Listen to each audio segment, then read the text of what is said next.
Under the Marine Labor Convention's 2006 MLC, a seafarer has the right to regulated hours of work and hours of rest. Hours of work are stated as either maximum hours of work or minimum hours of rest. The maximum hours of work must not exceed 14 hours in any 24 hours period and 72 hours in any 7-day period. The maximum hours of work must not exceed 14 hours in any 24 hours period and 72 hours in any 7-day period. The minimum hours of rest must not be less than 10 hours in any 24-hour period and 77 hours in any 7 days period. Hours of rest means time spent outside of work on account of shift. It does not include short breaks. Hours of rest may be divided into two periods, one of which must be at least 6 hours.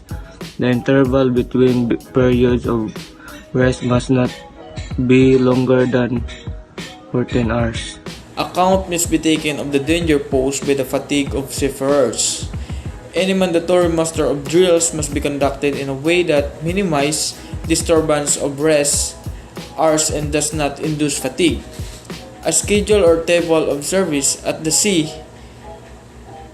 and service at a port for all positions must be posted on the ship. It must be in working language of the ship in English.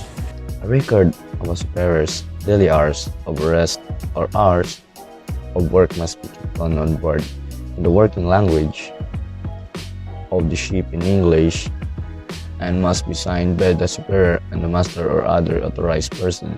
The seafarer must be given a copy in the event of emergency or to give assistance to other ships or person in distress at sea. The master can suspend the work schedule until the problem is resolved. If normal working hours are disrupted, a seafarer is entitled to an adequate compensatory rest period. Compare the international regulation concerning work hours with that of our national standards.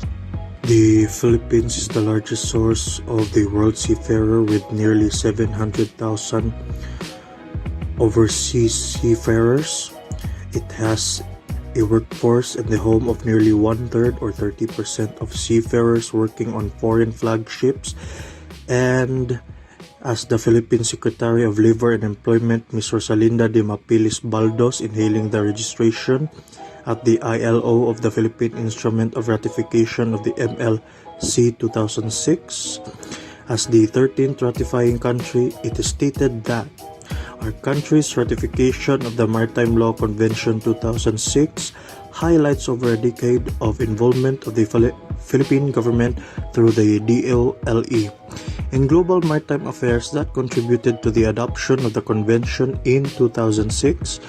With the convention, our aim to achieve both decent work of seafarers and secure their economic interest in fair competition of quality ship owners is within reach. This in itself is a major contribution to global economic work.